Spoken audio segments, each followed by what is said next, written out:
Audio Jungle. Okay, let us start the class today. The first is we need to understand what are the subjects important for prelims. So in this case, if we have analyzed the last 2011 to 2019 question papers, why we took the 2011 as a cutoff date? Because that's the time when the pattern of the exam has changed. So in this context, the polity questions 17%. But if you see, most of the questions which are coming are from economy. And if I see economy subject, I will put it as this way. So meanings or definitions is the most prominent area which is been asked for. And the next is cause and effect questions. What do I mean by cause and effect question? If I put it as this way, if growth increases, what is its impact on inflation? If inflation increases, what is the net benefit out of interest rates? So, if a saving is there in the bank, if inflation increases, the returns on that saving increases or decreases. Like these questions, which I am calling them as cause and effect questions. So, the meaning questions means so recapitalization is seen recently in the context of the banks in India. So, what does this recapitalization mean? And they will give you choices below that. So, these are called meaning or definition based question. And the next is trends and patterns is the another thing which is there. So, in the last 10 years, the economy or gross savings rate in India is growing steadily. If they make certain statement like this, then obviously growing steadily is wrong. So, trends and patterns means various economic variables, how they are changing over years, over quarters in a particular year. So, these we need to understand. So, we have questions related to trends and patterns, cause and effect, and then definition or meaning. And after this, in the economy itself, we have other kinds of questions, which I can put it as this way. Certain economic institutions are there, international economic institutions, especially World Bank, IMF. So this World Bank and IMF, so what the reports they give, like that, World Economic Forum, so WTO, what all the reports they give, and where the recent, if any summits have happened, where did they happen in the context of WTO? What are the new terminologies that have come up in that context? And certain indices and reports, which index is given by which organization. Indices and reports are the most important thing.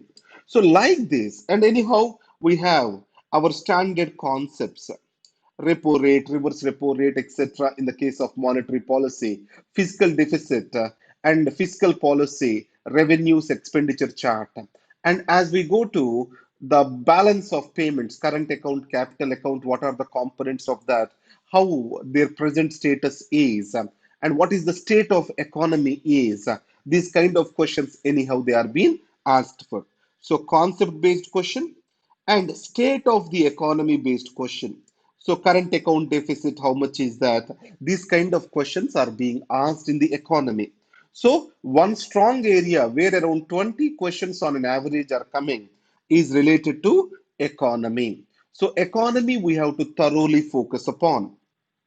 And the next, the standard textbook which we are referring for economy is Sriram textbook which we are depending upon. And added to that, we have prepared RRP material and also RRP workbooks are there. And the third thing is ready reckoner is being provided to you. So the students who did not get them in the next 2 days, all these ready reckoners etc. will be delivered to you on your Telegram groups. Please do not worry. Now, along with this, important indices and reports are also being prepared. Economic institutions, that material is also being prepared for you. So we can handle this with that. And the next is polity. So this is the most, well covered in your RRP because we completed RRP for all the batches. the Polity RRP, both in Hyderabad, Bangalore. Everywhere we have covered the RRP for the students. So in this case, what kind of questions which are being asked in polity? Let us take a look. The first one is there are certain high yielding areas which are repeatedly focused by the UPSC. So mostly the questions are becoming general. Previously they are more specific. In economy, the questions are becoming more specific, but in polity, the questions are becoming more general. It means, let's take features of Indian Constitution is one thing, which is getting lot many questions these years. The features, broad features. In this, there is one trend which is asking, let us see, right to marriage or freedom to marriage comes under what? Liberty. So like this, they are asking one particular thing. So which under which right or which thing it comes up as. So one is features. The second thing is legislative procedures is very keen on legislative procedures. And in this context, the budget is one strong instrument where he is asking the questions. So the mostly in the polity, the salient features we are seeing more and more questions. And then when we go to the next high yielding area is legislature. And third, judiciary. Normally, mainstream areas of judiciary are not being tested these days, but tribunals and then alternate dispute redressal mechanisms in India. So these are being more tested. Lok adalats, all these are getting tested. Gram Nyayalayas, etc. So that's why I want you to focus on judiciary with a special focus on the peripheral areas. In the legislature, the questions are being asked from the mainstream areas. Unlike this, in judiciary, it is from the peripheral areas. So in this case, the evolution of the Indian Constitution. Now, and though the question is being asked, institutional evolution is being focused upon. Institutional evolution means we talk about the Election Commission of India. We talk about CAG, our various committees. So please also look into them. So in this case, the most important area further tested is what are the constitutional institutions in India? Now, there are fine differences between these constitutional institutions. If you see, Election Commission expenditure is not charged to Consolidated Fund of India, and there is no restriction on the restrictions on post-retirement employment of election commissioners, but there are restrictions on UPSC members and also CAG. And in this case, the CAG is being appointed under hand and seal under of the president.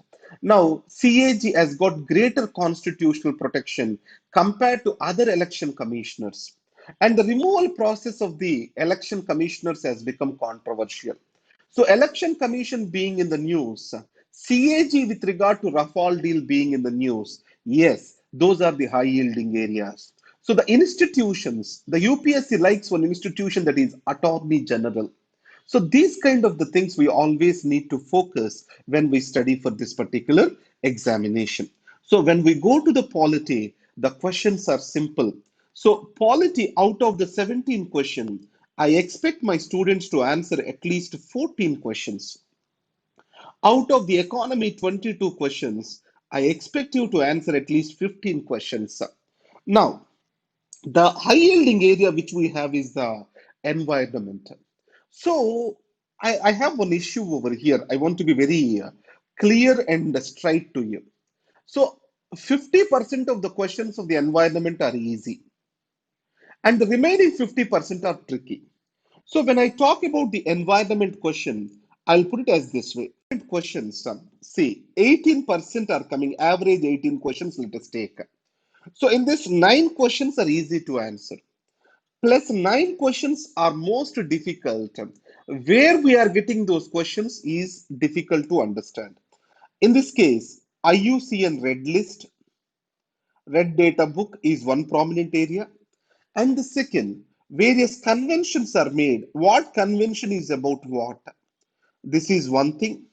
And then environmental laws and institutions in India. Environmental laws and institutions in India. This is one area which we have to focus upon, environmental laws and institutions. If we do these kind of areas, and similarly, there are certain concepts like ozone depletion, climate change, and if you know, the today the UPSC is not very much testing you on these concepts, but it is testing you more on conventions, laws, and institutions related to environment, and what is the biodiversity of India? What are the threats to this particular biodiversity? And in this context, the UNESCO organization, Man and Biosphere Program, what are the various World Heritage Sites, etc., biosphere reserves in India, national parks in India. So it means how we are protecting our biodiversity, biodiversity hotspots, in situ, ex situ protection, and then the national parks, biosphere reserves, wildlife sanctuaries. And here, let us take Kaziranga is very much in the news. So the repeated floods to Brahmaputra, it has brought Kaziranga, Manas, etc. in Assam. So we shall be able to focus what are the special species or what are the wildlife they are known for. So, similarly, wetlands. What is the advantage of wetland? And what the Ramsar Convention is talking about the wetlands. These are all the things which we need to focus upon. So, environment. So, concepts have an idea about them, but IUCN Red List. What are the various conventions to protect our environment and forests? In this context, forest fires. This year, a question is expected for sure. What is the reason why forest fires are expected as a question? Understand the forest fires because of Amazon forest fires and also Australian bushfires. So these two we have to be very careful when we study about them. So forest fires, etc. And what are the threats to the environment? And you know that coronavirus also has come from wildlife have, eating of certain animals. So the wildlife poaching is a threat to the world, and China is the biggest market for the wildlife. Indian tigers, etc., they are being lost because of this Chinese market, Asian and Chinese market. In this context, Wildlife Protection Act, Environment Protection Act, these are very much important. So, in the context of the wildlife, we have got the tiger census. So what are the tiger reserves and which tiger reserves have the highest, where the tiger population grew highest? These factual points which we need to have. So in spite of this, out of 18 questions, if my students are able to do 10, I'm very much happy about that. And then science and technology. So in the science and technology, I divide the questions as like this SNT questions. One is biology basics. Now, many of the over enthusiastic students they want to read all the biology textbooks of NCRT. I say that is unnecessary. In the case of the biology, vitamins, and the high yielding areas are there. Vitamins, various types of diseases, viral diseases, bacterial diseases. Let's take Japanese encephalitis in news. It is a viral disease. And then let's talk about malaria, a parasite caused by a parasite. So typhoid. So which disease, common diseases which are caused by what kind of microorganism? And the second, when we go to biology itself, next is we talk about certain enzymes and hormones which are there in our body. Vitamins, enzymes, hormones, various kinds of diseases. These are more than enough, and you can cover half the questions. And the third is if we go to physics, now, there are certain applied aspects which we read at plus one, plus two level. Centripetal force, mr omega square r, mv square by r. So that formula, which is why we raise the banks of the roads. So these kind of things, the abnormal behavior are, and all what is that of water. So a minus 4 degrees, when we are decreasing the temperature, it expands rather than contraction, that anomalous behavior of the water. So this kind of questions, which are favorites to UPSC. And when we go to chemistry, Only certain kinds of compounds they are good at. They don't ask much more than that. So the nuclear compounds are nuclear energy related things, and that's also being rarely asked in chemistry now. Mostly the questions are coming from few basics of physics, few basics of the biology. And the second, technology wise questions are increasing these days. So sciences wise questions are decreasing. By and large, technology wise questions are increasing. So if you do your main science and technology, let's take certain technological aspects. Bio toilets are in news. So how these bio toilets occur, that is what is the question. And then gene or else transcription. A transcription means what? Or we talk about biotechnology, various kinds of techniques which have newly come up. So focus on what you read for mains in your science and technology. If you go to space, what are the new satellites launched? What are the launch vehicles? What are the new space missions which India is undertaking, which the world is undertaking? So these are more than sufficient. So focus more on technology and less on science. And in the science, most repeated areas you need to focus. Out of these 10 questions, with some kind of elimination techniques and common sense, we will be able to answer at least 6 to 7 questions. And the next is we have geography and history.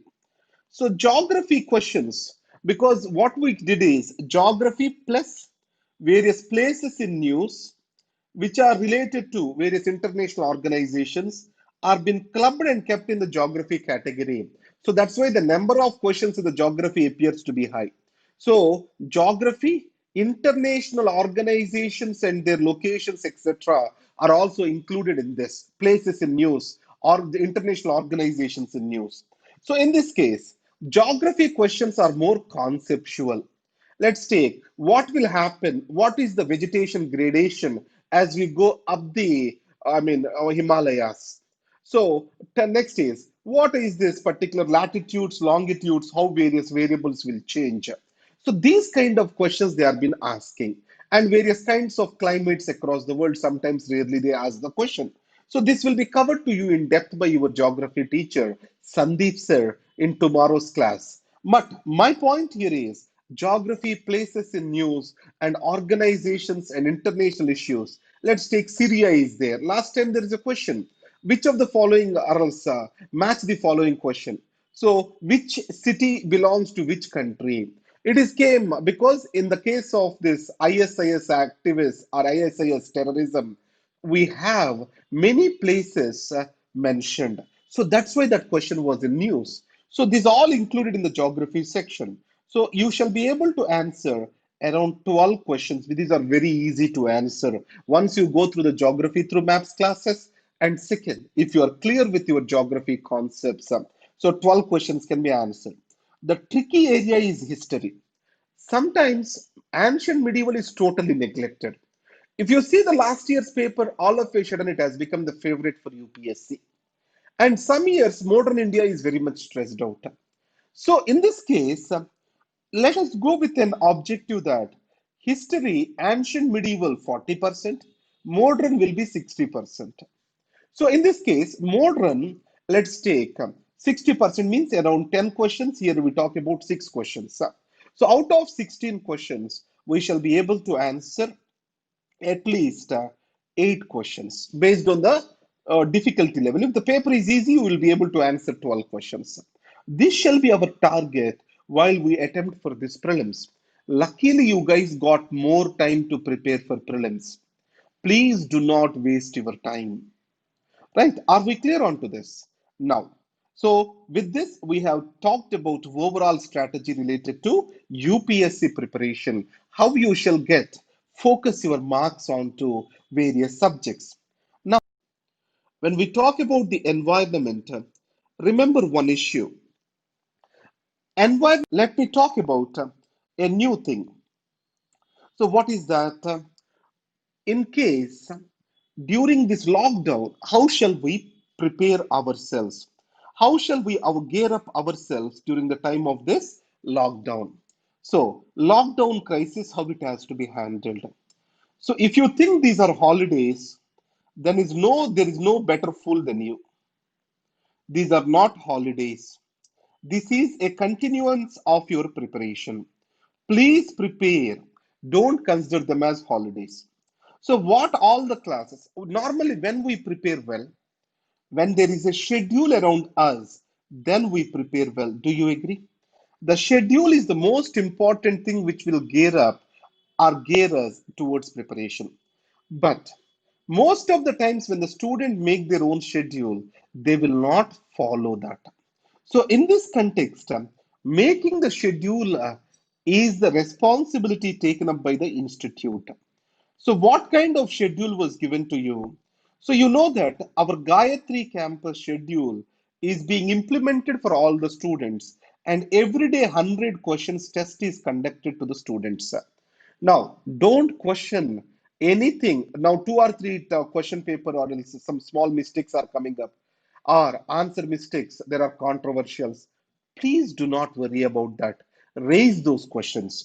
Why? We try our best to minimize these controversies. But out of these 100 questions, these are meant to learn, not meant to test.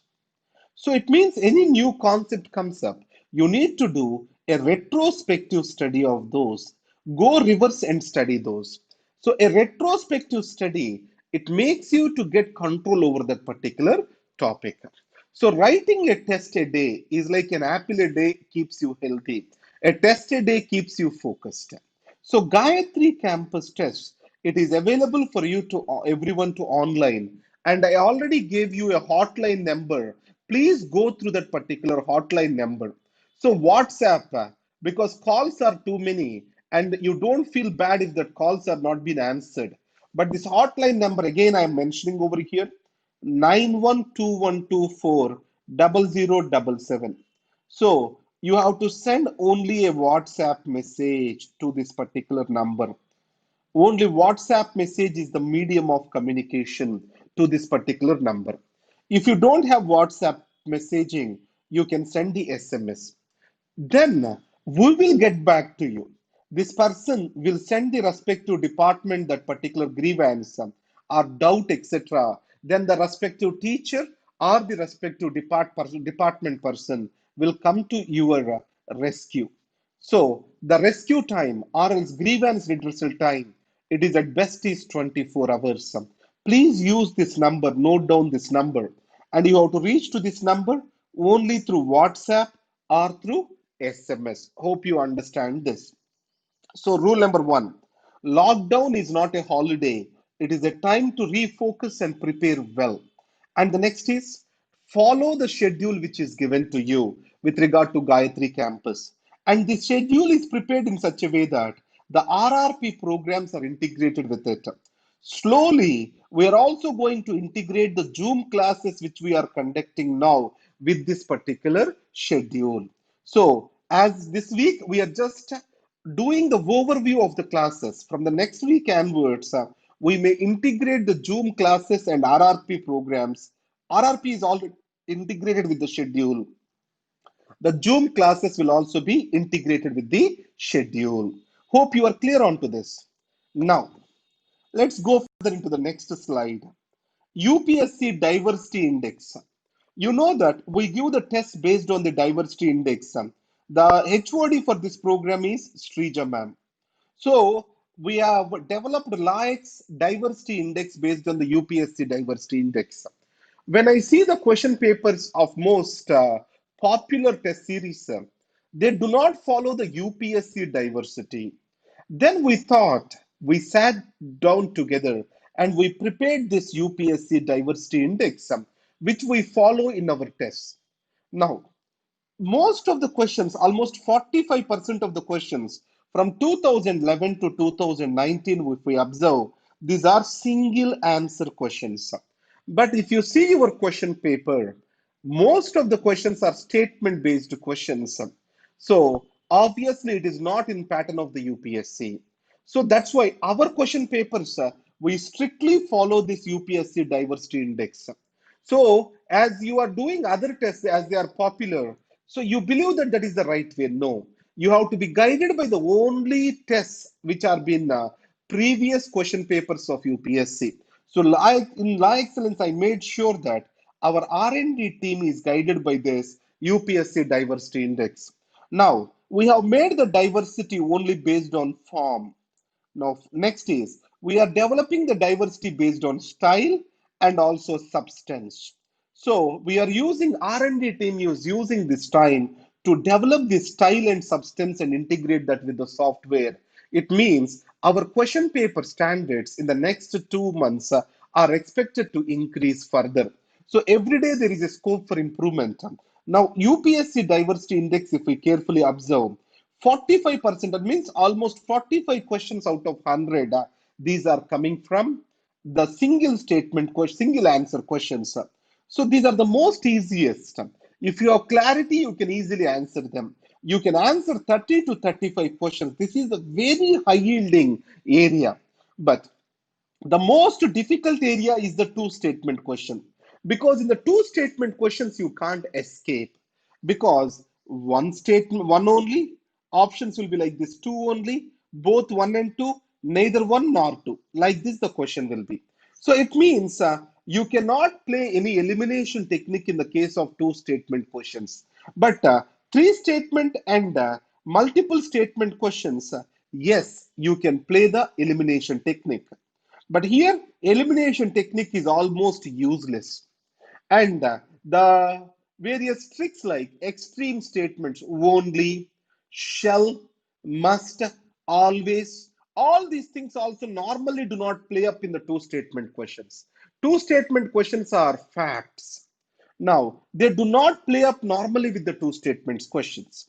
But the two statement questions out of 70, 100 questions, 17 are two statement questions on an average. So out of this 17, my students, I'm expecting them to answer around 7 to 8. That would be good enough. And the next is, let's go to three statement questions. These are the highest among the statement based. That is 25 questions. When we talk about these 25 questions, three statement questions through elimination technique and through application of common sense, you will be able to answer 15 to 17 questions. Elimination technique can be best used for three statements. So in this, there are two types where elimination technique is possible, where it is not possible. What are the questions where they will not be possible? Let us see the options. 1 and 2 only, 2 and 3, 1 and 3, 1, 2, 3. So here elimination choice is relatively very limited. Elimination is very limited. Our elimination is not possible in this particular. Then elimination has to happen not through choices, directly through statements. How we will do through the statements? First is, I told you in your class, extremity of the statements we have to understand. We have to sniff the numbers which are being given. Are the numbers right or wrong? And the third important thing is, which we haven't revealed to anyone, that is probability score. So with regard to certain questions, we have to go for the probability of the repetition of the statement. What did I say about the probability? So in your choices, let's take 1, 2, 2 only, 2, 3. Now, 1 and 3, like this if they have given. So which is the most repeated? So 1, 2 is repeated. When it is most repeated, a particular statement, then it will be right. And the second is the short and direct statements. There is a good chance the short and direct statement will be the true statement. If the length of the statement is going up, then there is a chance that the statement will go wrong. Because to lie or to make a false statement, it takes a lot of effort from the examiner. So that's the reason why lengthy statements, unless they are being very clear and crisp, the lengthy statements normally goes wrong. And verify extremity, the length of the statement, and the third thing is the probability of that particular repetition among the choices you need to observe with regard to statement based questions. Then you can 75% of the cases the statement goes right. But none of these tricks are a replacement for your study of this particular or for your understanding of your concepts. These are only a firefighting techniques. The best part is always the best way of preparing for this exam is keeping your concepts and common sense up. That's what makes you success. Right. Let's move on further. So let us discuss few questions. So as I said to you, single statement based questions. What do we mean by these single statement based questions? So A, B, C, D, you have to pick the right answer over here. So the instruments of instructions contained in the Government of India Act, how they have come into picture, they are nothing but DPSP. So you have to directly see, you have read these instruments of instructions. So how they have made. If you know this point, it's very easy question and you save lot of time over here. Now here, I want to talk to you. In this, not, which of the following is not correct or which of the following is incorrect. So this kind of questions, most of the students, they know the answer, still they do it as wrong. You need to be very careful with regard to these kind of questions. Hope you are clear with this. Now, what are two statement questions? I have explained you this. Constitution, I mean, two statements are given over here, and at the bottom they will ask either they want correct or incorrect. So people, what the mistake they do, they read these two statements and they forget to go over here and they will directly mark the answer. In this case, when it kept is incorrect, then automatically student does the wrong, because we don't see this. We identify the correct statements and we mark the answer. No, that's not the way we shall go forward. So when we read these two statement questions, first, what is the thing which we have to do? So first we have to read this and underline this. Either he is asking for correct or incorrect. The second step, what we have to do, read the statements. If they are correct, tick mark it. If they are wrong, into market. Correct and into market. So now, again, third step is see this correct or incorrect. So if they ask for incorrect, select this and make it as a habit in practice. What the student does is he reads this statement and this statement as he has asked the incorrect. So if this is incorrect, instead of marking into, he will keep it as right. And when he looks back, why I kept it as right? It has to be a wrong statement, and he will change the answer. So that's why, not to go through this confusion, what we need to have over here, simple thing. So you have to follow the steps. First, read the question demand. What we shall do in demanding the question? The simple is read the first statement and either it is asking for correct or incorrect.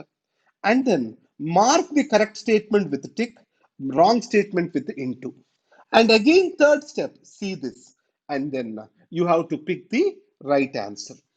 So most of the times, IO moment will be there. IO moment, what I call it as this. It means I know the answer, but I marked it as wrong.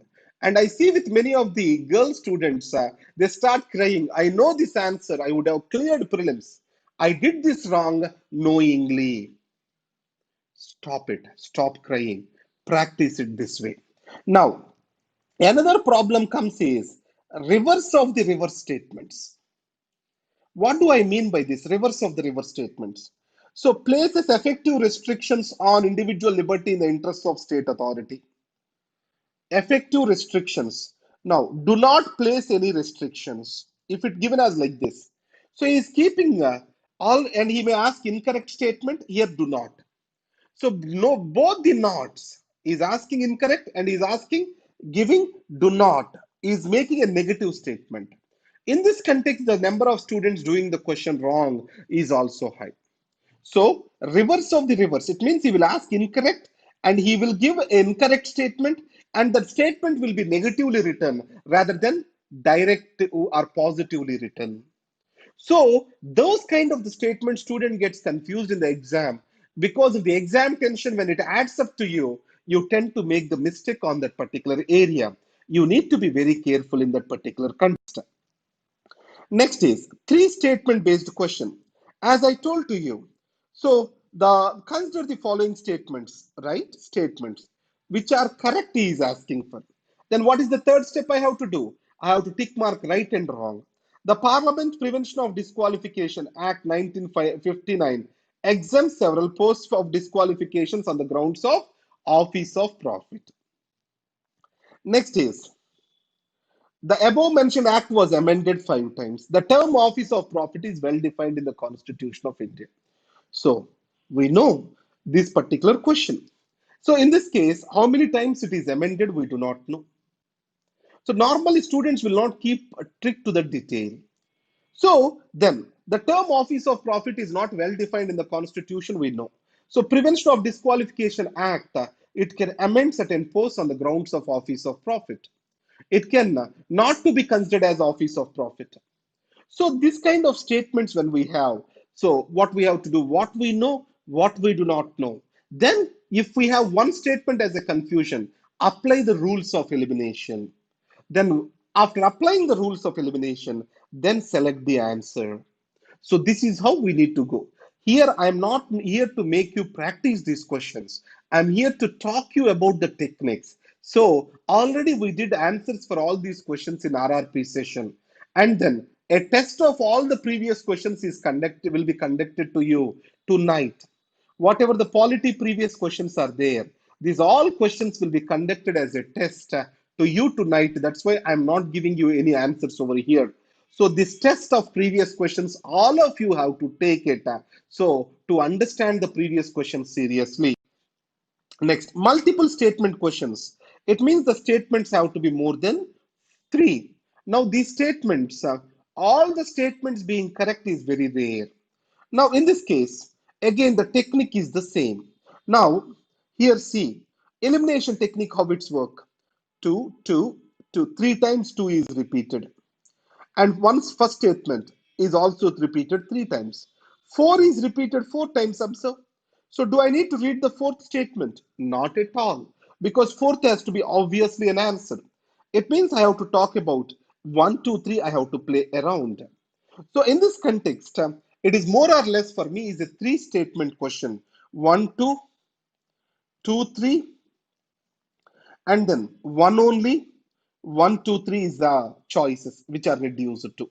So though it is a four statement question, it is effectively reduced to me a three statement question. So right against exploitation, prohibition of traffic in human beings and forced labor, and abolition of untouchability.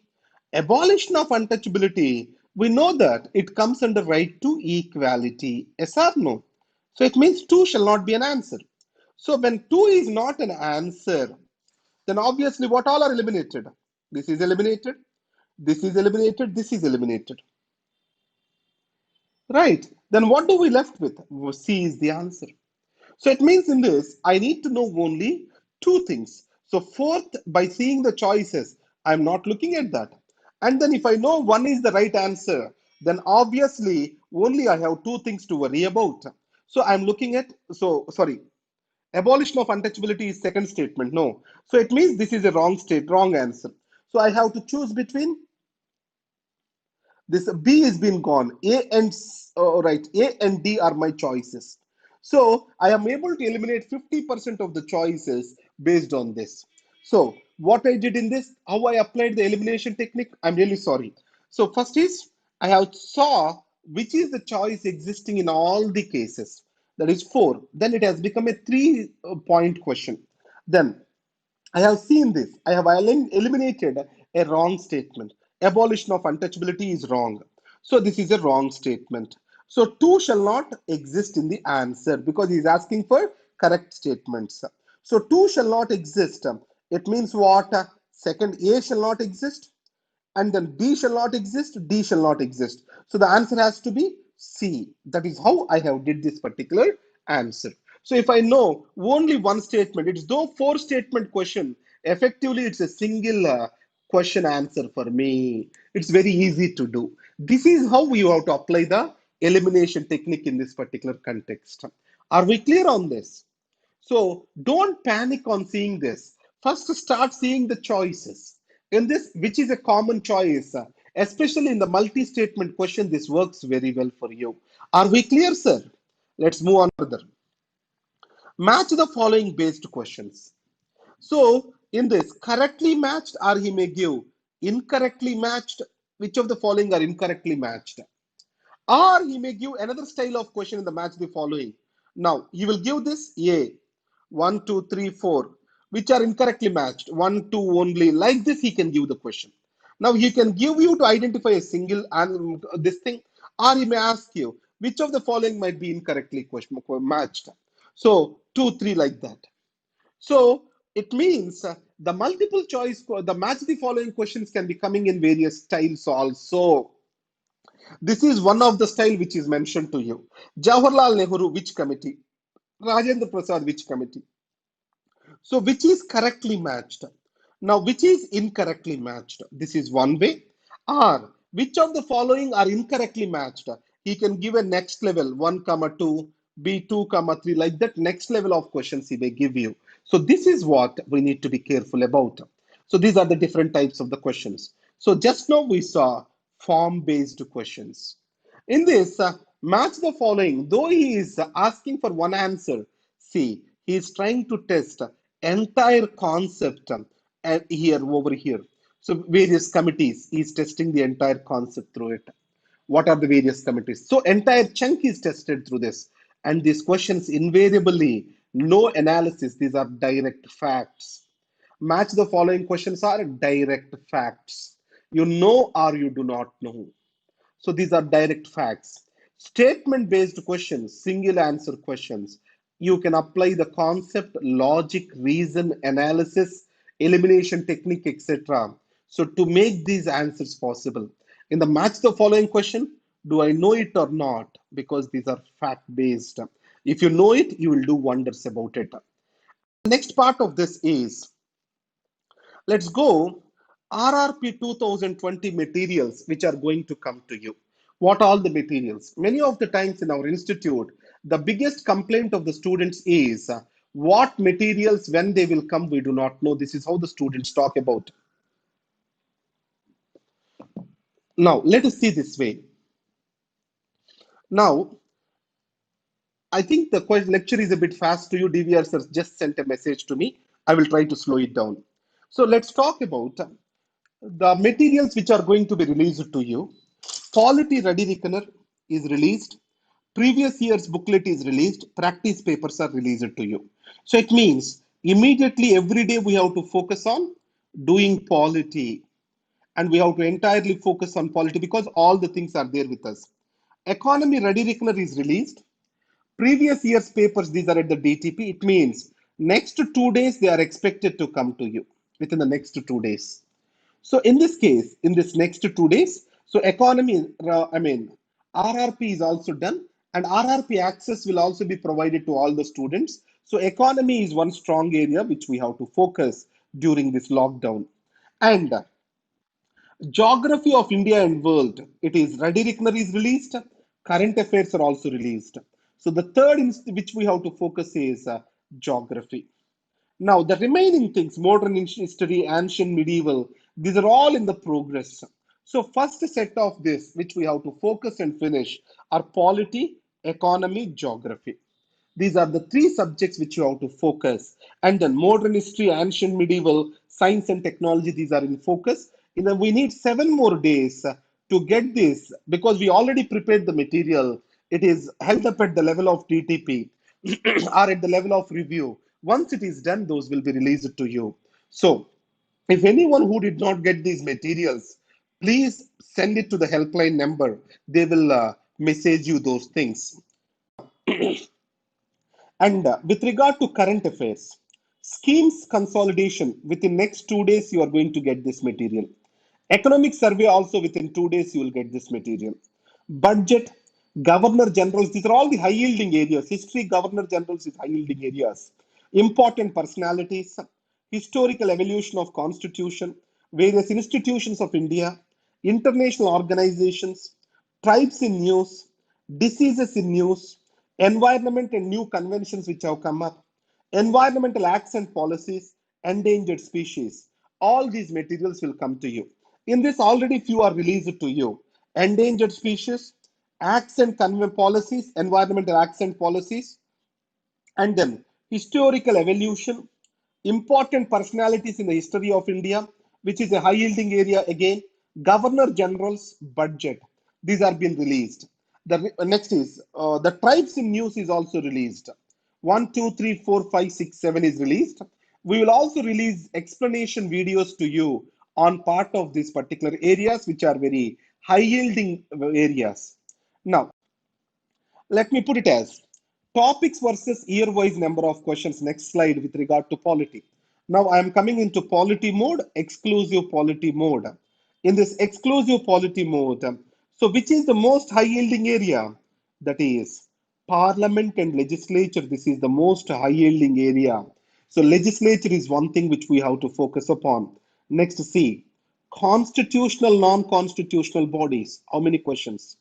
And the next is we focus upon executive, and then salient features. The questions are increasing these years. And then, as usual, fundamental rights is an high yielding area. So, legislature, constitutional, non constitutional bodies, fundamental rights, salient features, executive. If you focus upon that, makes a very big success to you. That really brings in success to you with regard to polity. And the remaining, these are not much of though one or two questions are now and then coming up. So now one more issue, the rights in the fundamental rights, they are talking about rights based questions, consumer rights, forest rights, and then panchayat extension to scheduled areas. This year I'm expecting a question on this. So like this, human rights, basic concepts of liberty, freedom. And then these basic concepts related to secularism, religious rights. These are questioned these days. Concepts of equality, fraternity, justice. These are going to be questioned. So equality, fraternity, liberty, justice. So these are the core philosophical aspects of our constitution. These will be questioned even this year. So overlapping areas as we discussed in RRP between fundamental rights, DPSP, fundamental duties, preamble. What are the overlapping things among these that you need to focus on? Which one or two questions every year they are coming up. So this is what is the topic wise, year wise questions. DVR sir just requested me to take a break at 11 a.m. so that we can, understand the mistakes and correct for the next part. So the break is for 5 minutes. We are going to start at 11:05 the class again. Right, 11 o'clock, 5 minutes. We are going to start from slide number 13. Let us take a break.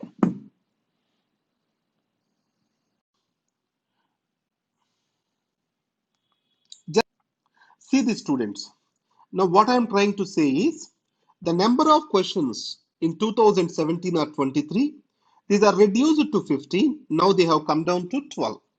Does it mean polity questions are drastically reducing? No. The nature of questions, how they are changing, let us see.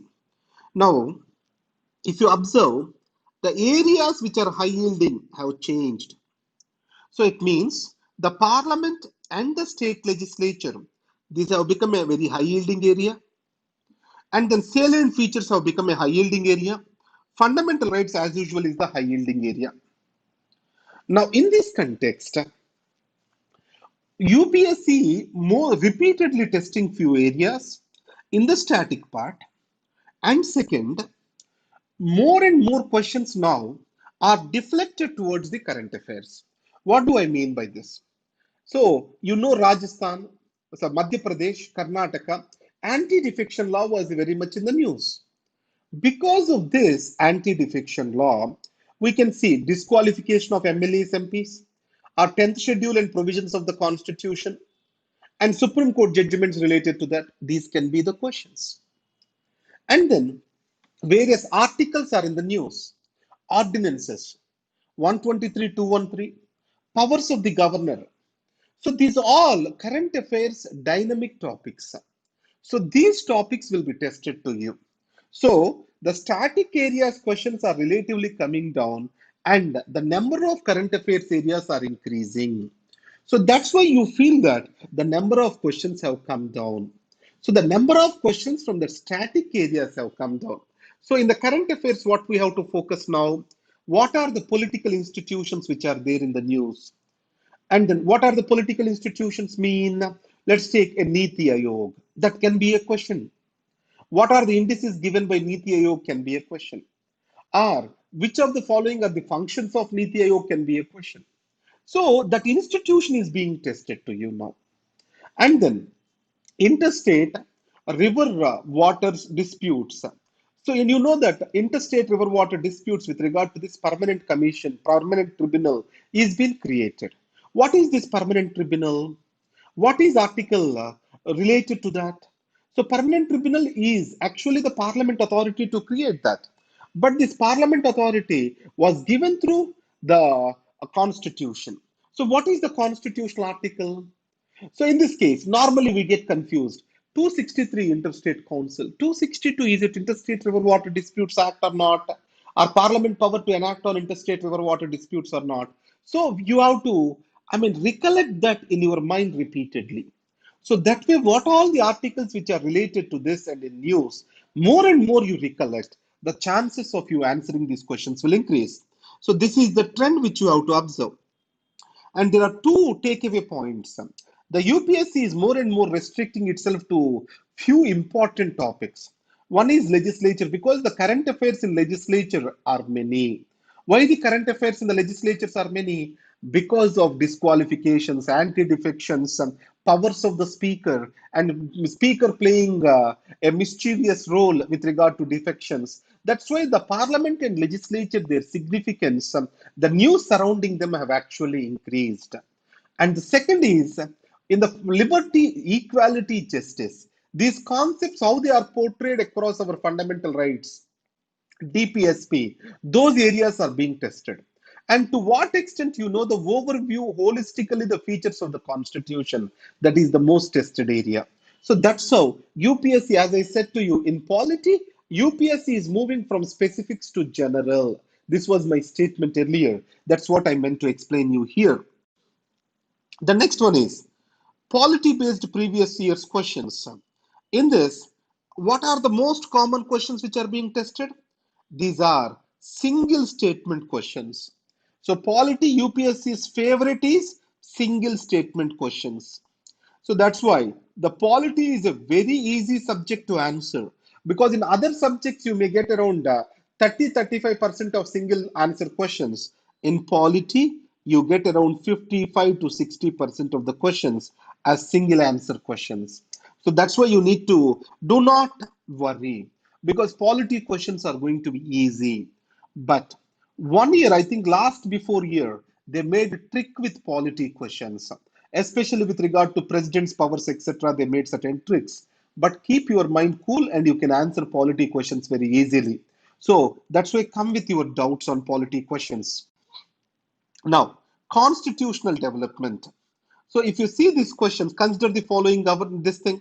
Now, this is what kind of question is? It's a two statement question. And how we shall answer this question? Let us recollect and practice. First is read the question.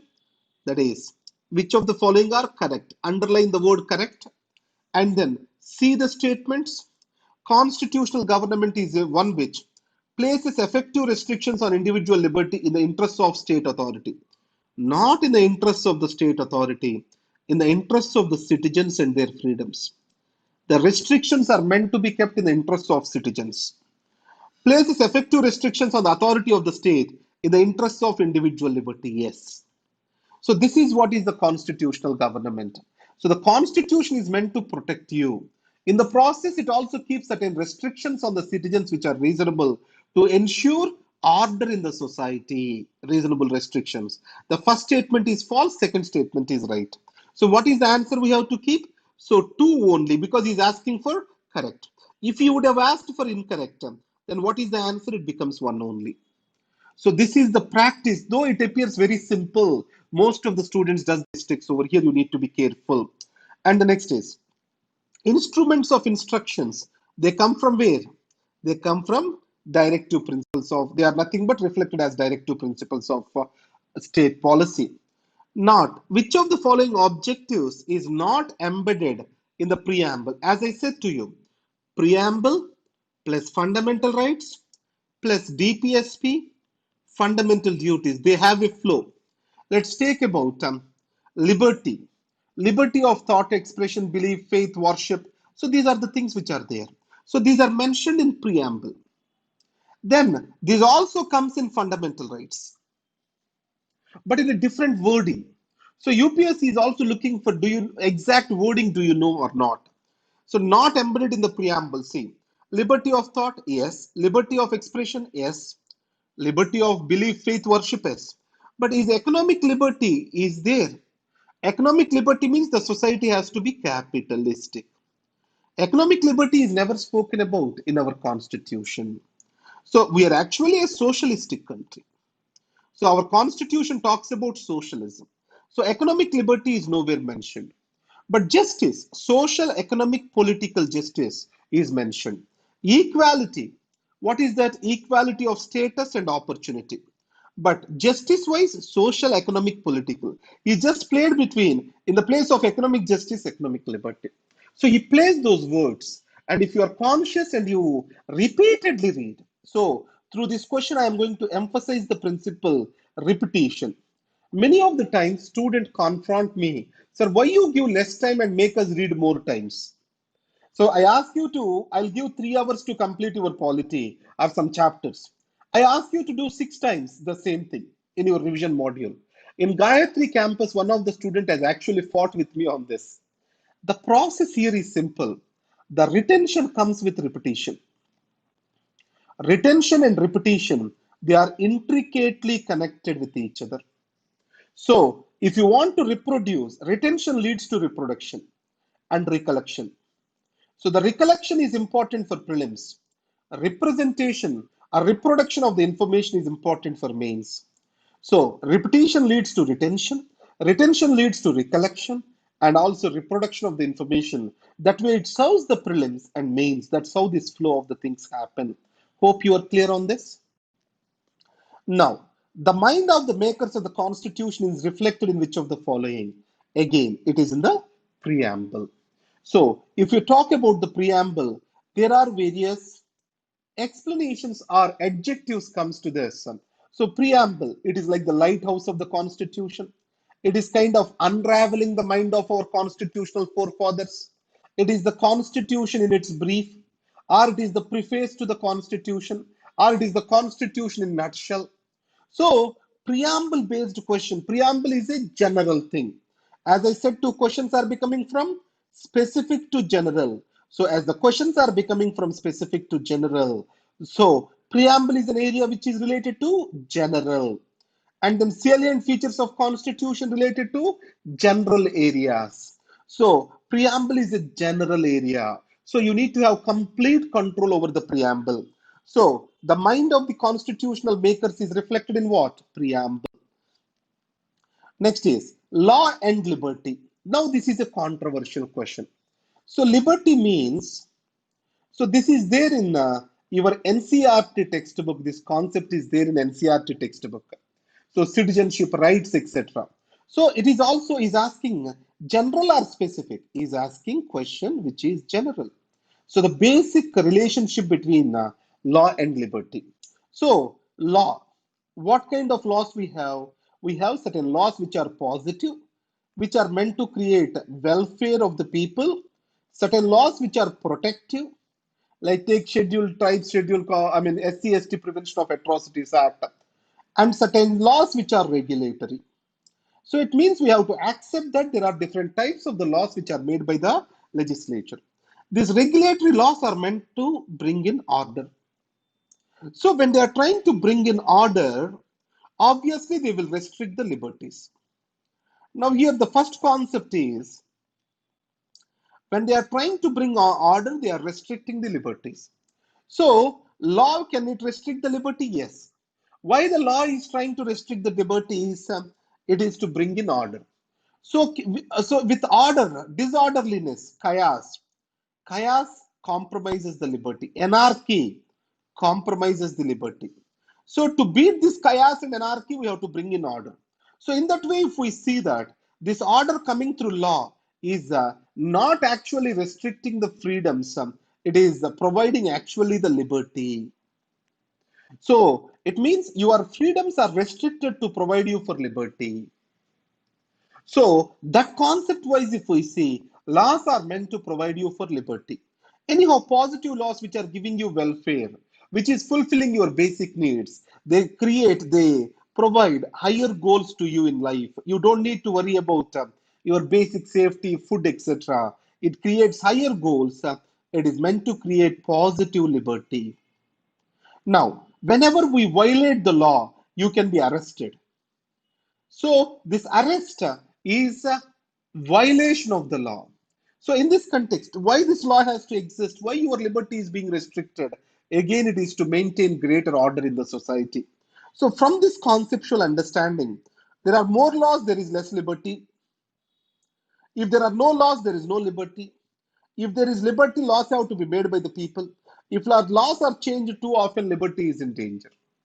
Now, see, very conflicting, very high level question it is.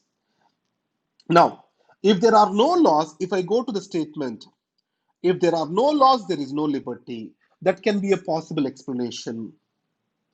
If there are no laws, there is no liberty. That's how we can put it as.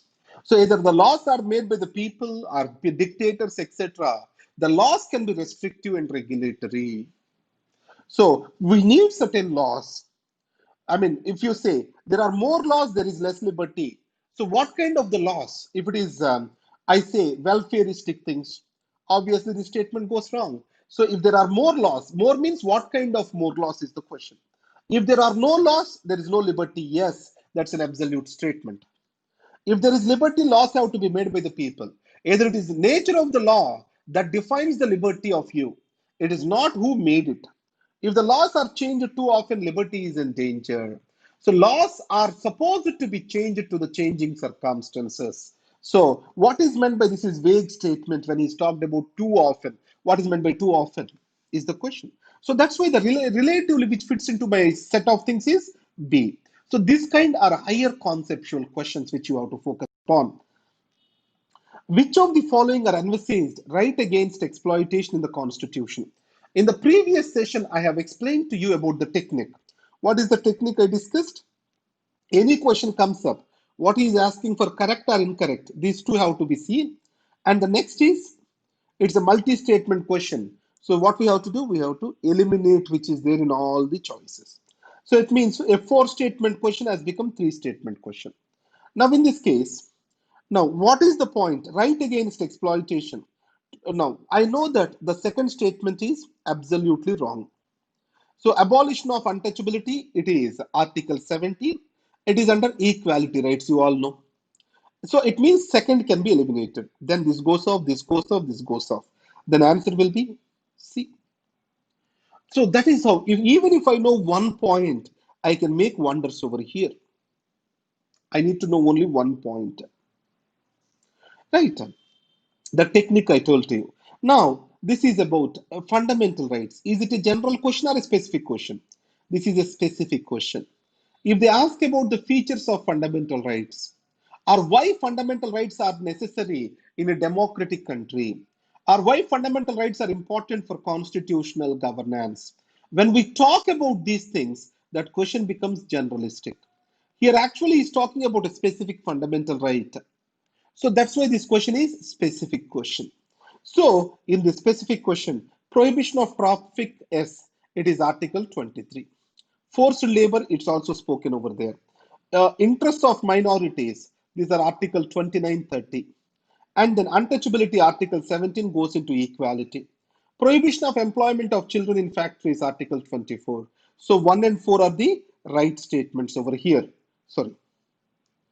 1 and 4 are the right statements over here. Now, 1 and 4 are the right statements.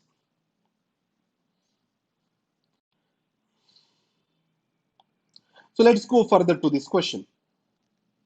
Consider the following with reference to Constitution of India, DPSP, Directive Principles of State Policies, constitute limitations on.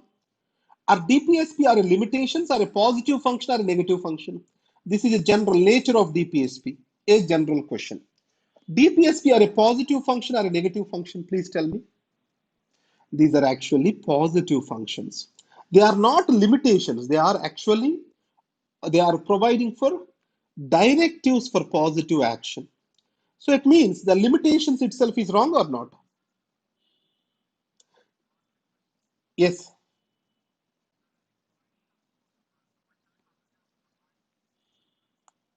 I don't. Okay, one second.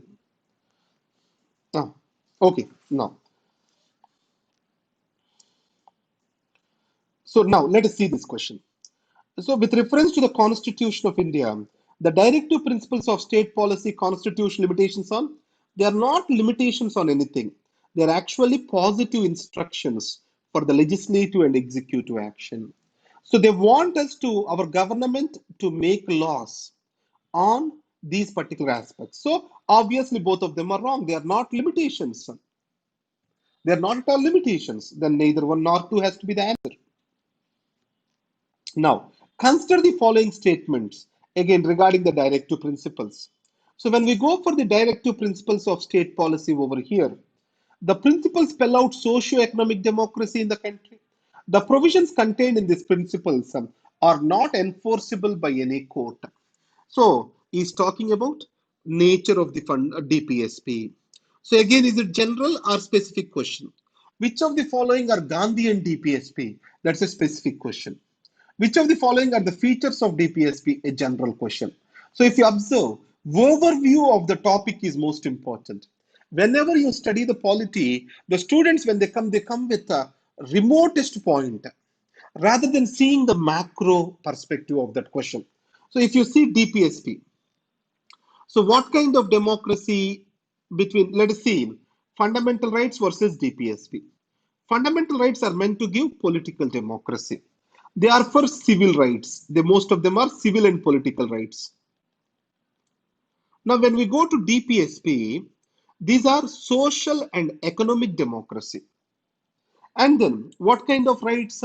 So, they are meant to give social justice and economic justice.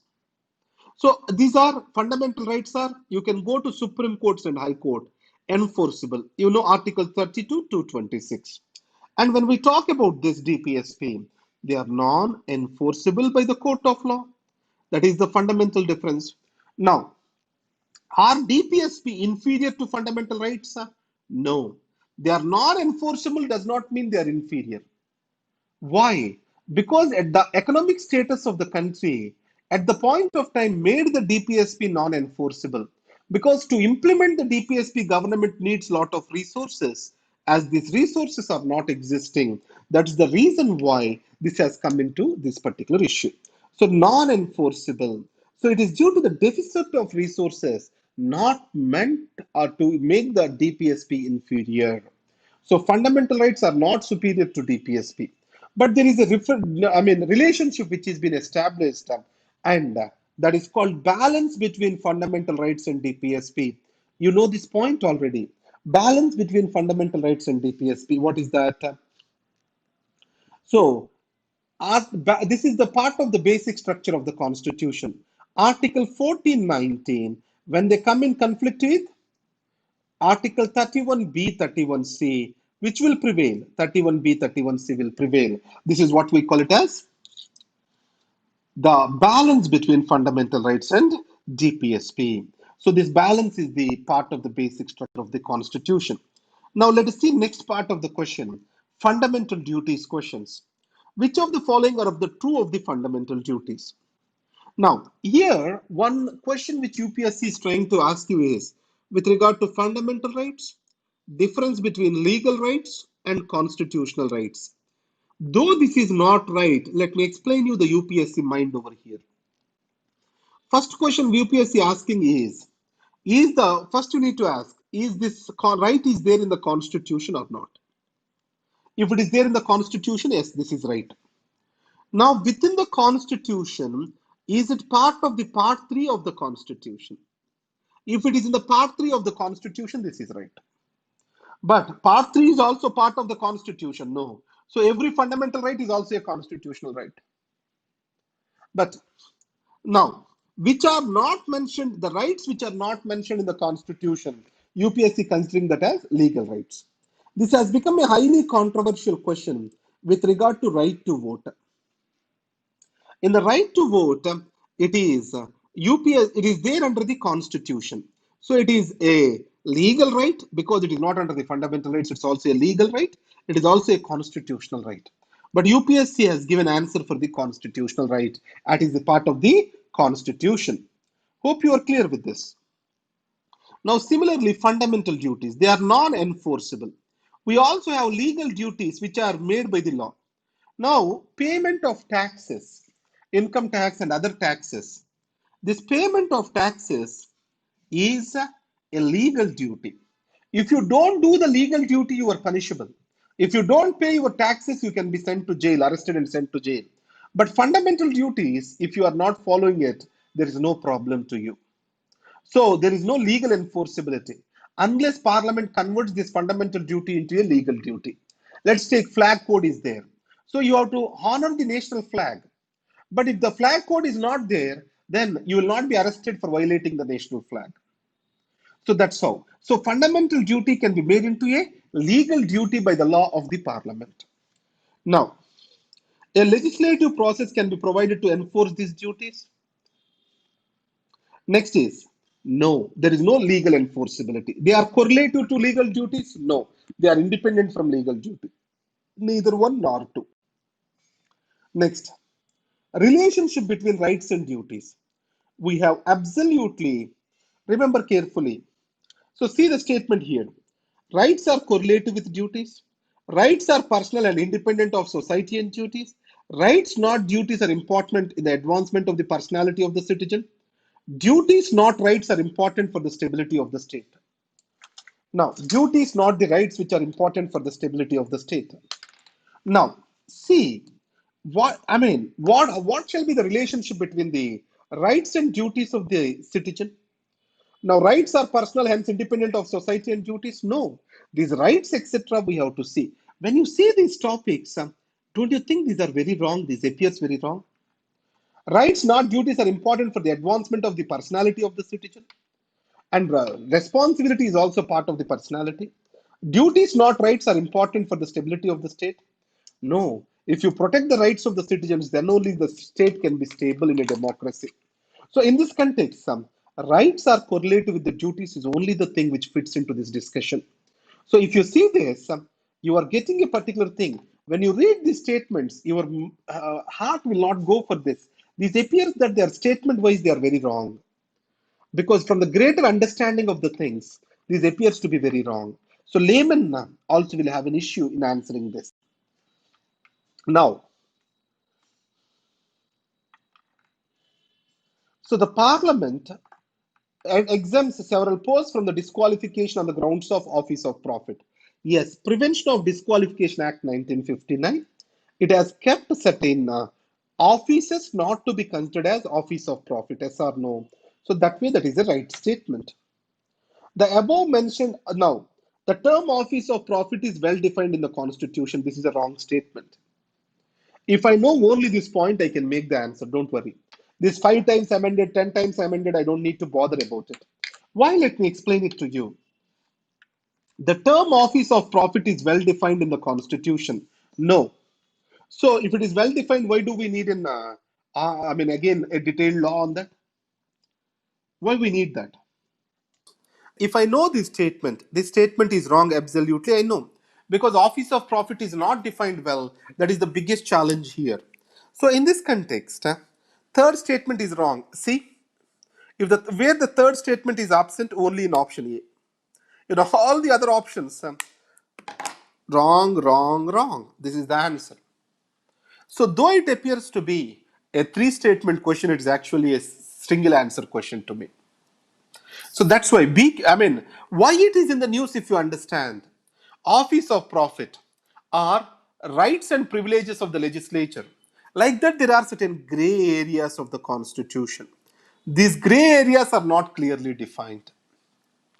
Now, with regard to Article 370, the government has used these gray areas to remove that particular Article 370.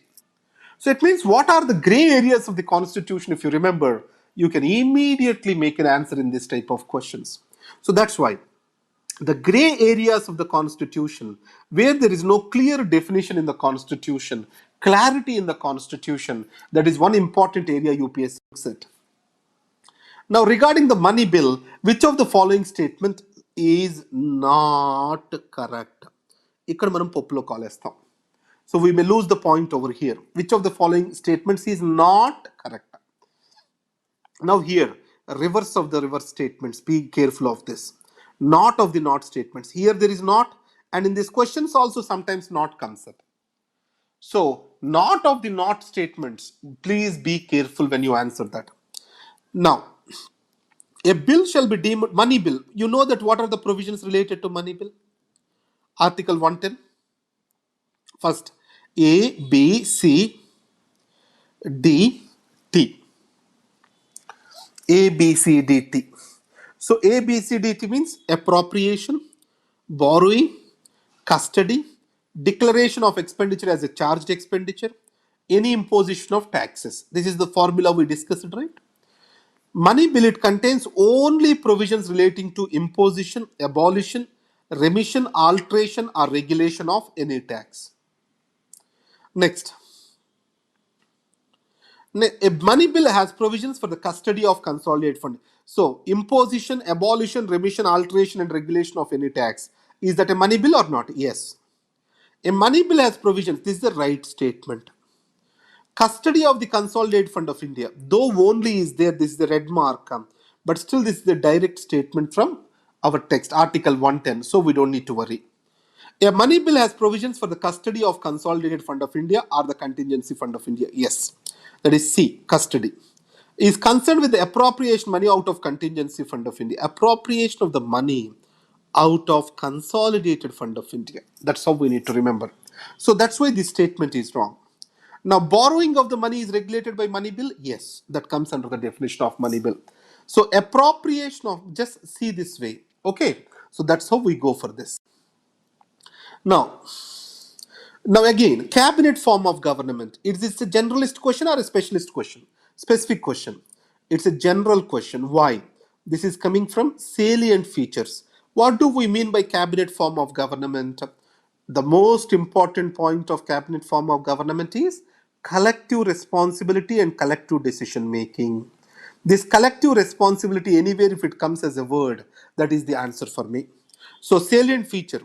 Now, that is federalism with unitary bias. Federalism, yes, because two levels of government. Now it has three levels of government.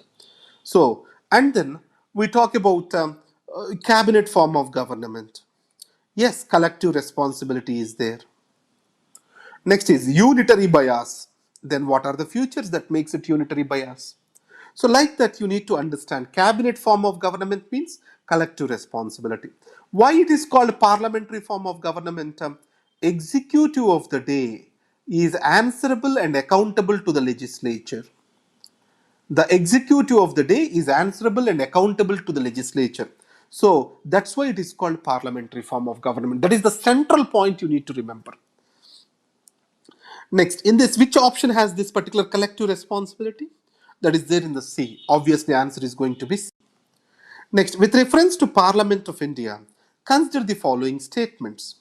Now, this is a two-statement question, so elimination technique will not work. And he is asking for correct or incorrect. We have to check this. Correct statements.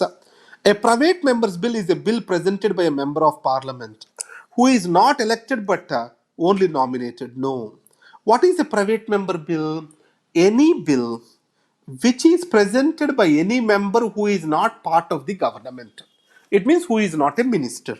So obviously first statement is wrong. Recently, a private member's bill has been passed in Parliament of India for the first time in the history. No, it's a very regular procedure. Every second alternative Friday will be used for the private member bills. So, India relatively private member bills are less, but private member bills are a regular phenomenon in India. So, obviously, this is an extreme statement. Both of them are wrong. Neither one nor two is the answer. Consider the following statements. Again, we are going into the legislature area. So, Legislative Council of a state is going to be very much important. The reason is, you know that AP State Legislative Assembly passed a bill for the abolition of Legislative Council, the State Legislative Assembly. So, Legislative Council, who can create or abolish? That is by the Parliament. Only Parliament can create or abolish the Legislative Council. But it has to be requested by whom? State Legislative Assembly. What is the majority required? Special majority. What is the kind of special majority required? Right, that is two-third majority of those members present and voting, and then we need to have half of them has to agree. So a special majority of the state legislative assembly requests to the parliament, and parliament has to create or abolish that with a what majority? Simple majority. Ultimate authority to create or abolish a legislative council is in the hands of, Parliament. Now, the second area in the Legislative Council, now it is related to bicameralism. So, the general question can be related to bicameralism. Why we need two houses? So, because the second house shall act as the speed breaker. So that's why it shall stop the hasty legislations. And that's why second house also has to be a revisionary house. The second house has to be an expert house. This is how we talk in the support of bicameralism. Now, in that context, Rajya Sabha versus Legislative Council, are they are effective second houses or not? So Rajya Sabha is an effective second house, but not the Legislative Council, because there is no deadlock and there is no joint sitting. And then Legislative Council at best can delay an ordinary bill by 3 plus 1 month, that is 4 months. So that's why Legislative Council is not an effective revisionary house. And today the relative qualifications of the members of the Legislative Assembly itself have increased. These are the points. And the second part is this Legislative Council is having varied representation. So governor nominations, and then MLA selections, panchayat and municipalities, teachers and graduates, and then governors nominations. How many MLAs? These are the points you have to focus upon. So, what is the minimum strength of the Legislative Council? 40. Maximum strength can be 1/3 of the size of Legislative Assembly. So this is why it is in the news. That's why you need to focus on. Now, Legislative Council of a state can be larger in size than the legislative half of the legislative assembly of the particular state. No, the maximum size can be 1/3 of the legislative assembly. First statement is wrong. The governor of a state nominates the chairman of legislative council. No, the chairman of the legislative council is elected by the members of the council. So both 1 and 2 are the wrong statements. Now, in the case of the two statement questions, do not worry to answer neither one nor two. In the case of the three statements questions, four statements questions, probably you may work, more elimination, because neither one nor two can be relatively more than 25 to 30% of the cases, neither one nor two can be answered in the two statement questions. So that's why don't be aversive to neither one nor two. At least 25 to 30% questions that can be answered. Now, legislature question. The Rajya Sabha has no power either to reject or to amend a money bill. Obviously, that is the biggest challenge of Rajya Sabha. Three statement question. Now, Rajya Sabha cannot vote. He is asking for correct or incorrect. Correct statements. Let's not deviate the procedure. Vote on the demands for grants. True, only Lok Sabha can vote on the demand for grants. Rajya Sabha cannot discuss the budget. No. Rajya Sabha can discuss, but cannot amend, but cannot vote. This is cannot reject, but it can discuss. This is the only power of Rajya Sabha with regard to money matters. It can only discuss.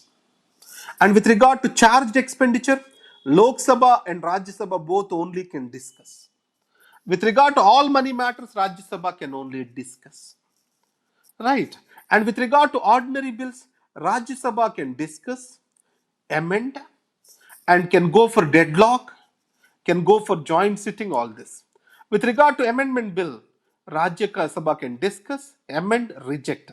No deadlock or no joint sitting in the case of amendment bills of the constitution.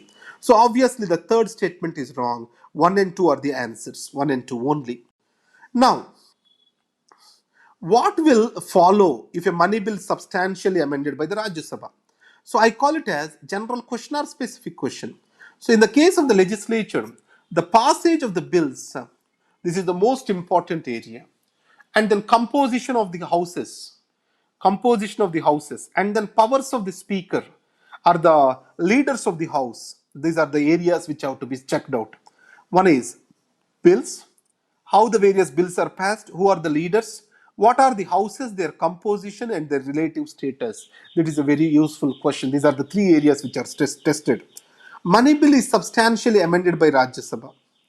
If a money bill is substantially amended, the Lok Sabha may still proceed with the bill, accepting or not accepting the recommendations of Rajya Sabha. That's what the Lok Sabha does. The Rajya Sabha at best can wait for, delay the bill for 14 days. Now, as I know the A as the answer, I shall not just continue with the statements of B and C and D. So even then I have to read the B, C, D statements before you mark the answer as A. Many of the time students see, okay, I know the answer, I don't need to read the other options. No, you have to read the other options. Many times there can be misleading statements. Lok Sabha cannot consider the bill further. No, it is the case in the case of amendment bills, not with money bill. Lok Sabha may send the bill to Rajya Sabha for reconsideration. No, not required. The president may call for a joint sitting for passing the bill. This is for ordinary bill. So you have to read all the options before you mark the answer. Though you are 99.99% sure, because the success and failure difference is 2 or 3 questions in this exam. If 3 questions means 3 into 2, 6 marks. If you don't mark them, you get, what is that? 1/3, 2/3 mark. 6, 2 by 3. This is what is the mark you are going to get. 6 plus 2 by 3. At a 6 point, somewhere 6, 7 marks you are going to gain. So if someone got 100, if you got 106.67, your name will be in the list. So that's why these 3 questions becomes very much important. Next is, with reference to Legislative Assembly of a state in India, consider the following statements. Legislative Assembly is asking for. Again, it's a 2-statement question. The governor makes a customary address in the first session of the year. Yes, president in the case of the parliament, governor addresses the first session. When a state legislature does not have a rule on a particular matter, it follows the Lok Sabha. Now see, state legislature and Lok Sabha, these are two independent bodies. They are not related to each other. They are sovereign in their own right. They don't need to follow each other. So they will make their own decisions. They don't need to depend or take advice from Lok Sabha. So that's why second statement is wrong. So answer is 1. Now, this kind of questions, the previous question, if you observe, go to the principle level. The federalism is the principle which is applying. In the case of that federalism, the legislative responsibility legislatures are independent from each other with regard to the subject matters are organizing or managing themselves. Even it is the case with judiciary. The Supreme Court is independently managed, High Courts are independently managed.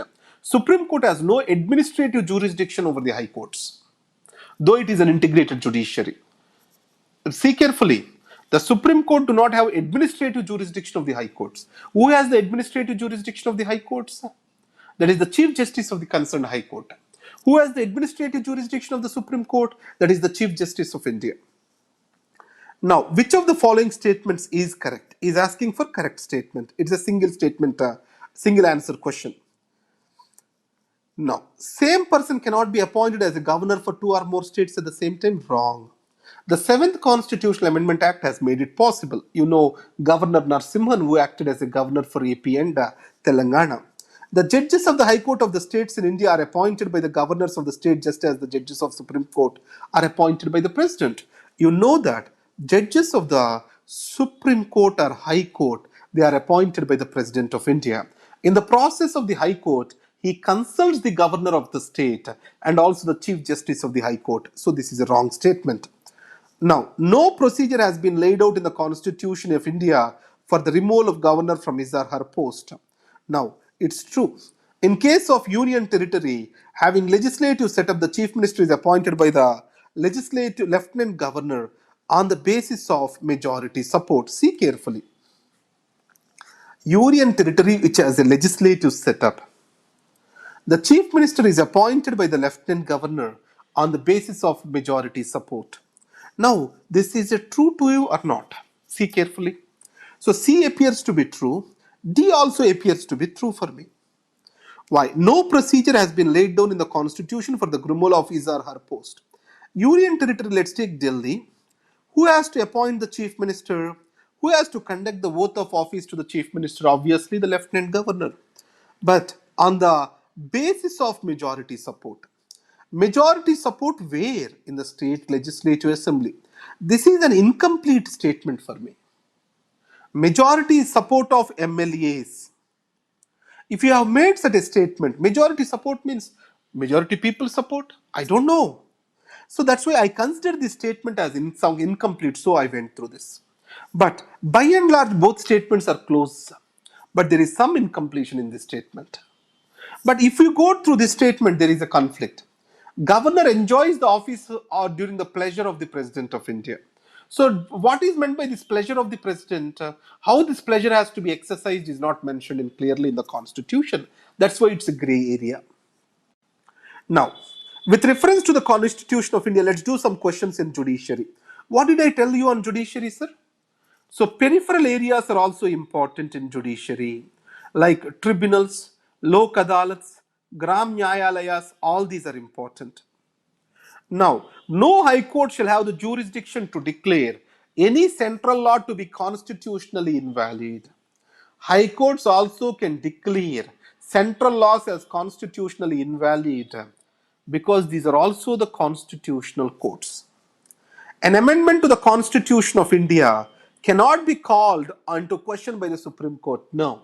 Every constitutional amendment can come under judicial review.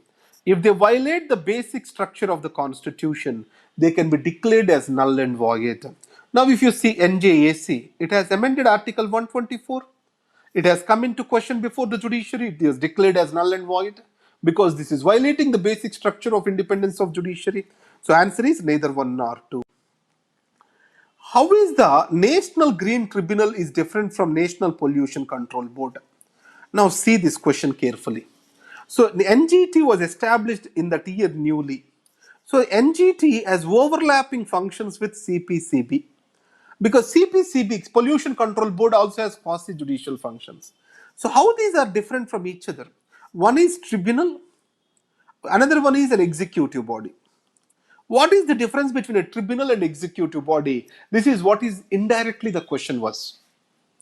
So in those days, certain functions of CPCB went to NGT. This is what is the question which is controversial. So you need to look into the controversy. So what is the difference between a tribunal and CPCB, which is an executive body? If you know, you can answer this question. Now, what is the answer? NGT has been established by an act, whereas CPCB created by executive order. Actually, look, Pollution Control Board is also created by the law of the Parliament. So it is institution-wise establishment. Both of them are by the law.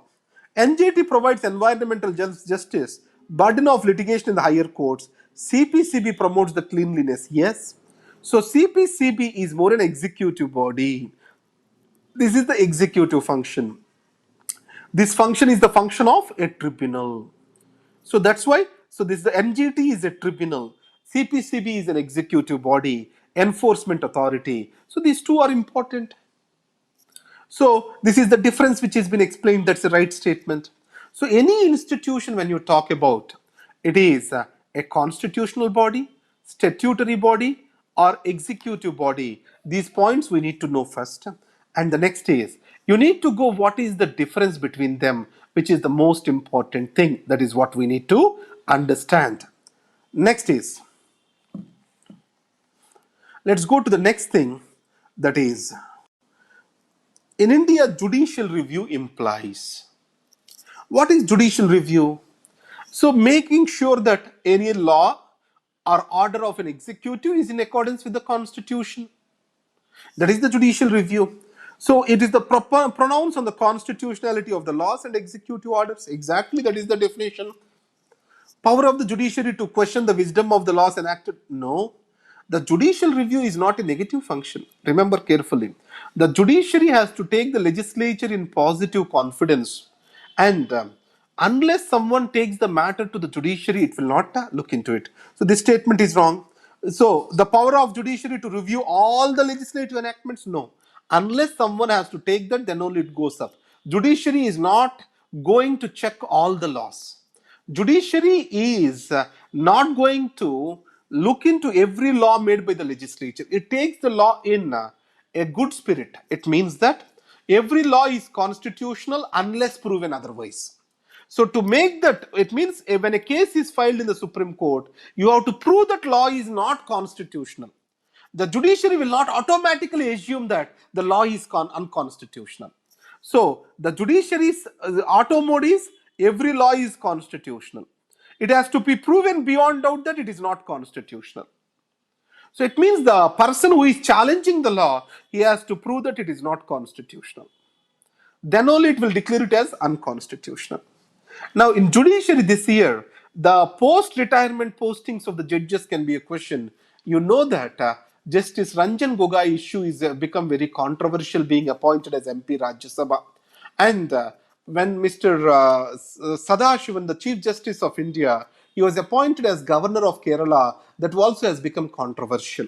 So in this context, post-retirement appointment of judges, this is what is going to be a big question. Political appointment. There is no restriction on the political appointments. The power of judiciary to review its own judgments. This is actually, we call it as revisionary jurisdiction.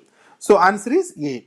Though I know the answer as A, I have a responsibility to read to B, C, D. What is the provision to safeguard the autonomy of Supreme Court of India? What are the safeguards? So let us check this. So Article 124, what it says? When you appoint the judges of the Supreme Court, consult the President. President of India consult the CJI. So this word consult itself has given, interpretation of the consult has given rise to what? What does that it has given rise to? Collegium. So this statement is right. This is meant to maintain independence. The Supreme Court judges can be removed by the Chief Justice of India only? No. They are removed actually by the Parliament. The salaries of the judges are charged on the Consolidation Fund of India. Yes. So it means they do not worry about their salaries and their maintenance, which is meant to be independent. All appointment of the officers of the Supreme Court of India are made by the government only after consulting the Chief Justice of India. So the court itself can make its appointments. Now, in this case, what is the answer? Only is wrong. Answer is 1 and 3. Supreme Court makes its own appointments. So they are paid from the law ministry, but the appointments are made by the Supreme Court of its officers. Answer is, this is a wrong statement. Obviously 1 and 3 are the right statements. Now amendments. What are the recent amendments which are there in the news? That can be a question. Now, what are the most famous amendments of the Constitution can be a question. Now, in this case, in our current affairs classes, that is acts and bills, we are going to talk about the latest amendment acts. Along with that, popular amendment acts, I will ask them to make a video in material of amendment acts that are very popular. So which are the 42nd Amendment Act, 44th Amendment Act, like that, 61st. So what all these amendment acts we will try to know.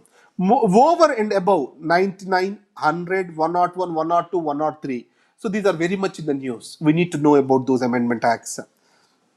Next is, what is the question over here? The 44th Amendment of introduced an article placing the election of the Prime Minister beyond judicial review. No.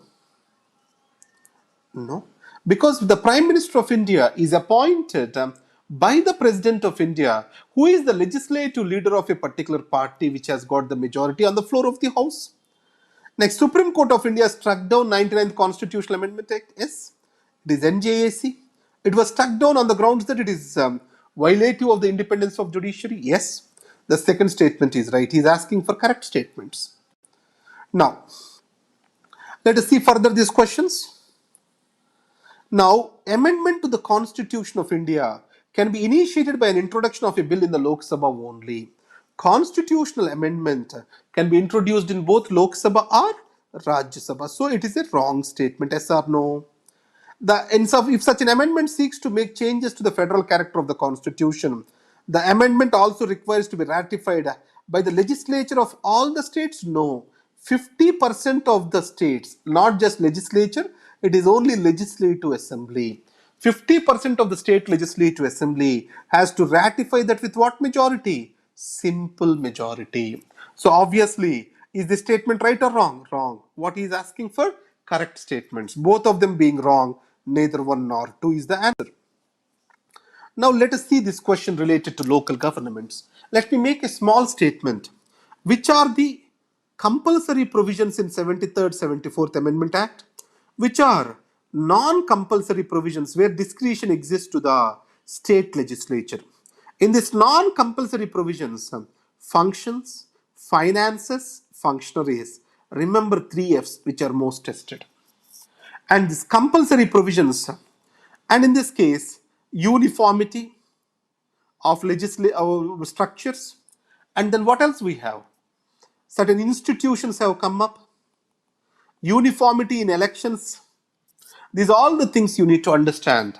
And local government institutions, state election commissioner. In Andhra Pradesh, state election commissioner has become controversial. You need to look into that. And he has the powers equivalent to the judge of an high court.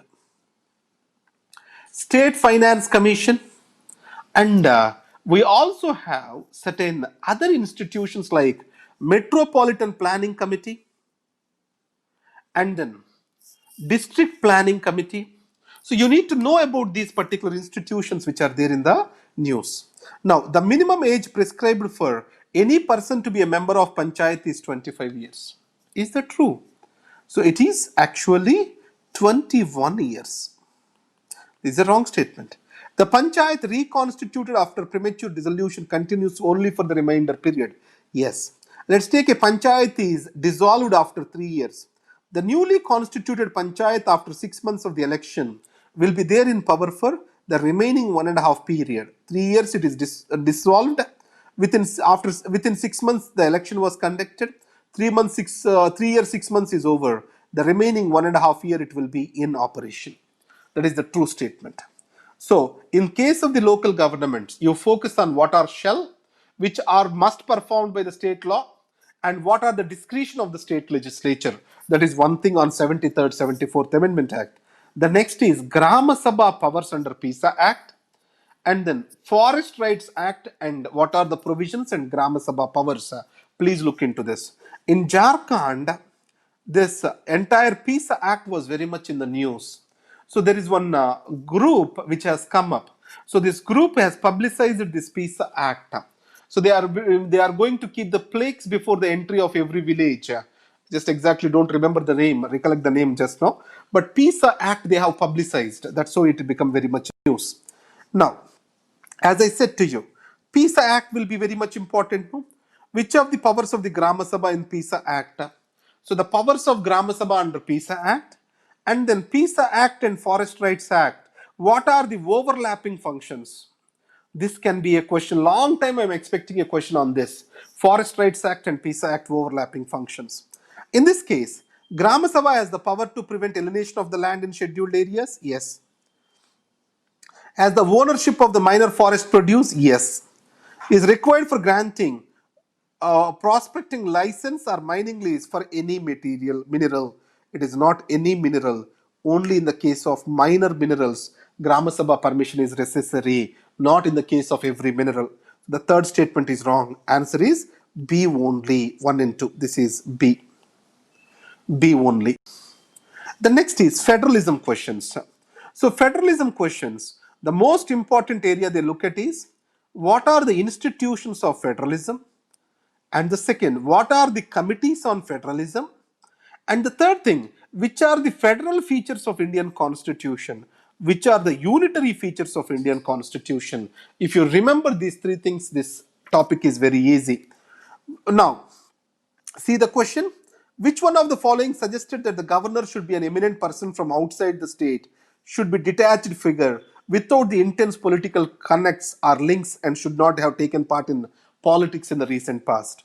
So, to make the governor apolitical, these are the recommendations which are made. These recommendations were later touched by various other committees. For the first time, it was made by Sarkaria Commission in 1983. And later, Punchi Commission also has spoken again about this. But Sarkaria Commission is the one which made these exact wordings. Which of the following is not a feature of Indian federalism? Not a feature of Indian federalism. I said to you, now, There is an independent judiciary, true. Powers are divided between the center and the states, true. The federating units have been given unequal representation in the Rajya Sabha, true. That's why Indian federalism is called asymmetrical federalism. It is the result of an agreement, no. American Constitution. We need to talk about coming together federalisms and holding together federalisms. The Indian Constitution is a holding together federalism. US is an example for coming together federalisms. There we have agreement. Here we don't have. Answer is D. It is not a feature. That's why answer is D. Elections. Now, I mean, these areas are no more they are testing, but however, just we will do this. The election of Commission of India is a 5-member body. No, there is no such a fixed numbers. So he's asking for correct statements. Obviously, first statement is wrong. So, second, if I know second or third statements, Union Ministry of Home Affairs decides the election schedule for the conduct. No, it is the responsibility of Election Commission. It's a wrong statement. Election Commission resolves the disputes relating to splits mergers. Yes, that's why Election Commission's powers have increased. AIADMK or Telugu Desam party, when they split, which is the original faction, that is the responsibility of Election Commission. 3 only is the answer. So actually I see this as a question not related to election, but related to Election Commission and its powers and functions. This is actually a question related to constitutional bodies, that is Election Commission. Next is done. We have practiced certain questions today. Now, what you have to read to maximize? So anyhow, you have regularly read Lakshmikant, that is the standard textbook. And then Ready Reckoner is updated and made perfect for you. I think what I will put as mistakes are very less. If you have any mistake, you can bring it to our notice. You can WhatsApp to it saying that it is Polity Ready Reckoner, and we will correct it and we will explain it to you. But 99.9% we have reviewed it twice, thrice, etc. If anything we missed, please report to us. Because this Ready Reckoner is prepared to simplify and revise Lakshmikant. So that Ready Reckoner will definitely help you. Next, LAEX Polity Current Affairs. You are given acts and bills, and you are going to get Supreme Court judgment soon. So whatever is the current affairs which are given to you, you can go through that. Previous year's questions, these are been given as a booklet to you. Please go through this previous year's questions, and practice questions are also provided to you. Please go through this, practice these questions. So please do these 5 activities. These 5 materials are readily available.